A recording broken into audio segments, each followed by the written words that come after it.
Three popular answers to the question of suffering all fall short. Free will is the most common answer. The argument is that God allows suffering because forcing humans to be good would not be real love. This is partially true, but it does not account for natural suffering, the suffering of children, and the suffering caused by disease and disaster that no human chose. The second answer is that God uses suffering for good. True, Paul writes that God works all things together for good. But that answer feels evasive in the moment of actual grief. It can sound like the suffering is justified by the outcome. The biblical writers do not justify suffering. They sit with it. The third answer is that we cannot know. This is an abdication. The Bible spends considerable text on the question and gives a substantive answer. The book of Job is structured around exactly this issue. So is the Gospel of John, the book of Revelation, and most of the Psalms. The Bible's actual answer is not one of those three. It is a four-element framework, and every element is documented in specific texts. God permits suffering. God grieves over suffering. God enters into suffering, and God will end suffering.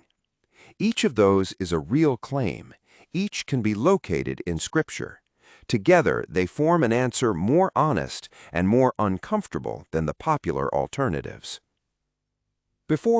Three popular answers to the question of suffering all fall short. Free will is the most common answer. The argument is that God allows suffering because forcing humans to be good would not be real love. This is partially true, but it does not account for natural suffering, the suffering of children, and the suffering caused by disease and disaster that no human chose. The second answer is that God uses suffering for good. True, Paul writes that God works all things together for good, but that answer feels evasive in the moment of actual grief. It can sound like the suffering is justified by the outcome.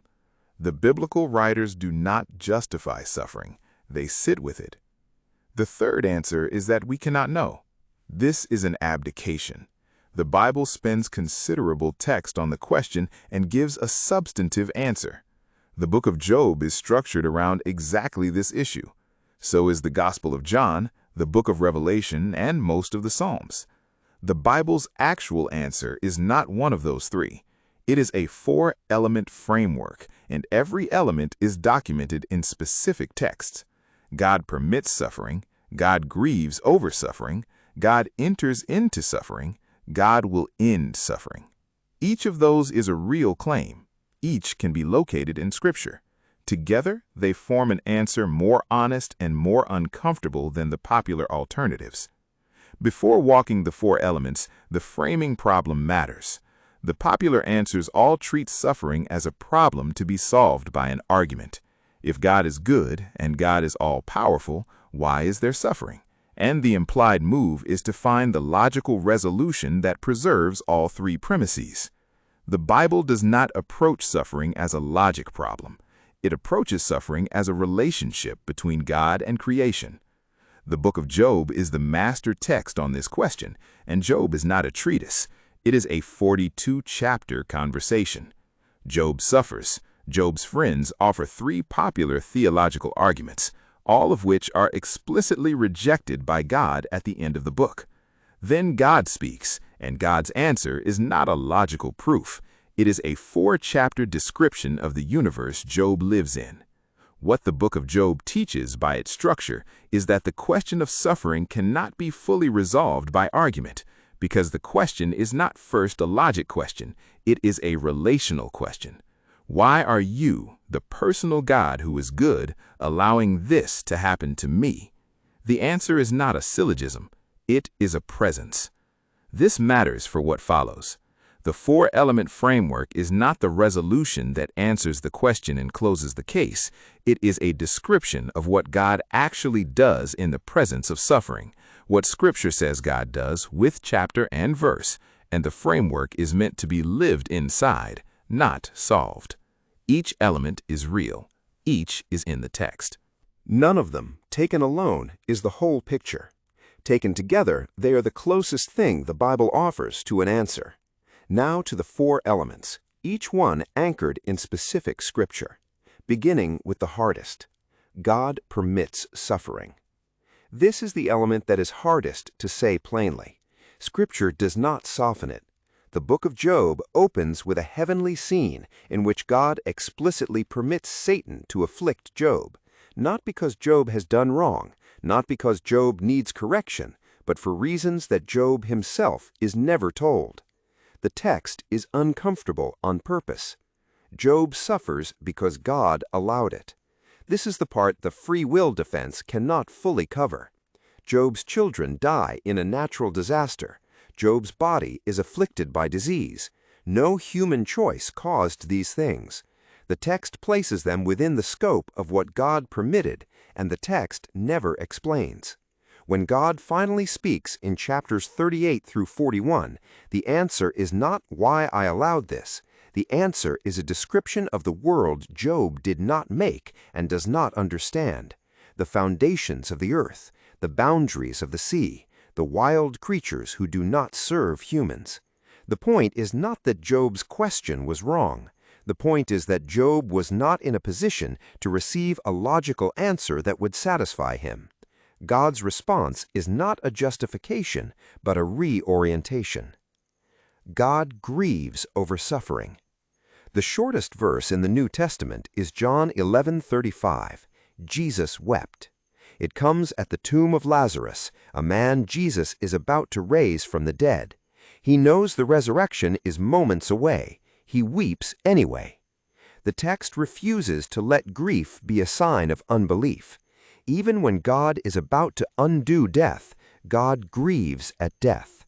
The pattern goes back farther. Genesis 6, verse 6 says that the Lord was grieved that he had made human beings on the earth, and his heart was deeply troubled. Lamentations is an entire book of God's grief. The prophets describe God as suffering with the suffering of his people.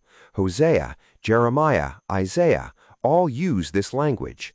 The biblical picture is not of a distant deity who allows pain without feeling it. It is of a God who is wounded by what wounds his creation. God enters into suffering. This is the third element and the most distinctive Christian claim. Hebrews 4:15 says, "We do not have a high priest who is unable to sympathize with our weaknesses, but we have one who has been tempted in every way, just as we are."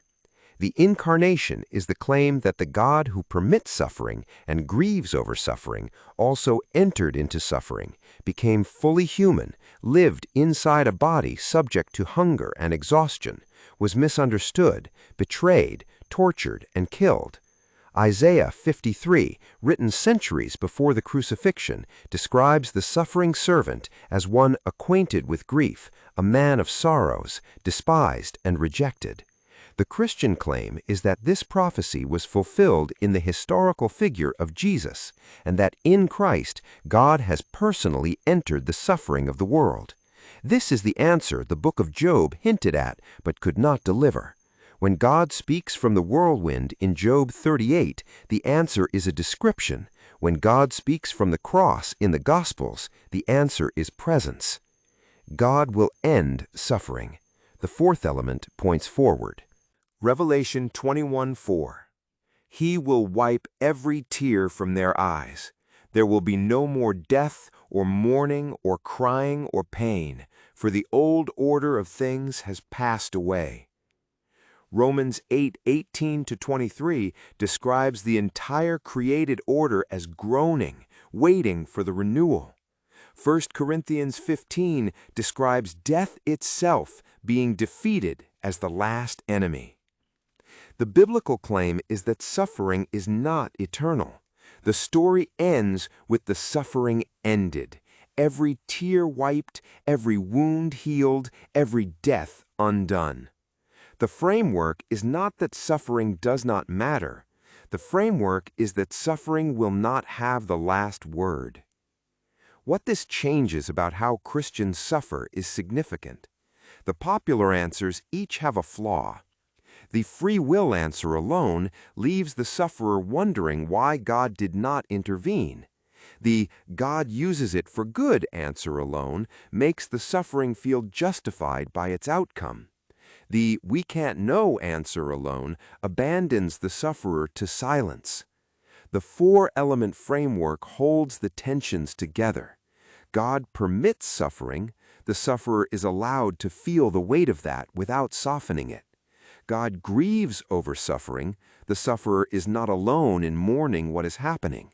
God enters into suffering. The sufferer is not abandoned to face it without God. And God will end suffering. The sufferer can trust the outcome without having to feel it has been justified.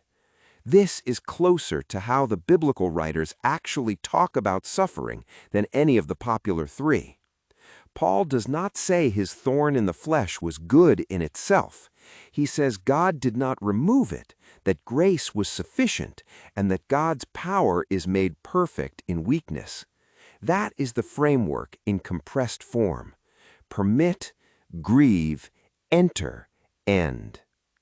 The Bible's answer is not less honest than the popular answers. It is more honest. It refuses to pretend the suffering is okay. It refuses to abandon the sufferer to the question. It places God inside the suffering, not outside it. And it ends the story with the suffering ended, not justified, not explained away, but ended. That is the answer Scripture offers. It is more uncomfortable than the popular versions. It is also, when actually held, more livable. If you have ever been in real suffering and felt that the standard Christian answers were not enough, that something was missing in the way the question was being framed, this channel is built for that instinct. Here's the question for the comments. Of the four elements, permit, grieve, enter, end, which one does your church or tradition emphasize most? Which one rarely gets named? And how has that shaped the way you have suffered or supported others in suffering? Coming next on Rightly Divided, the deepest theological question the last two videos raise. If God announces a kingdom and enters into suffering, who exactly is this God? The early church took 3 centuries to articulate the answer. The Trinity is not a doctrine that was handed down. It was a doctrine that had to be defended, and the historical defense is more useful than the popular explanations. If you haven't seen the prior video on what the gospel actually is, watch that next. V27 and V28 work together. V27 announces the rightful king has come. V28 answers the obvious objection. If the king is good, why does the world look like this? The two videos make sense as a pair.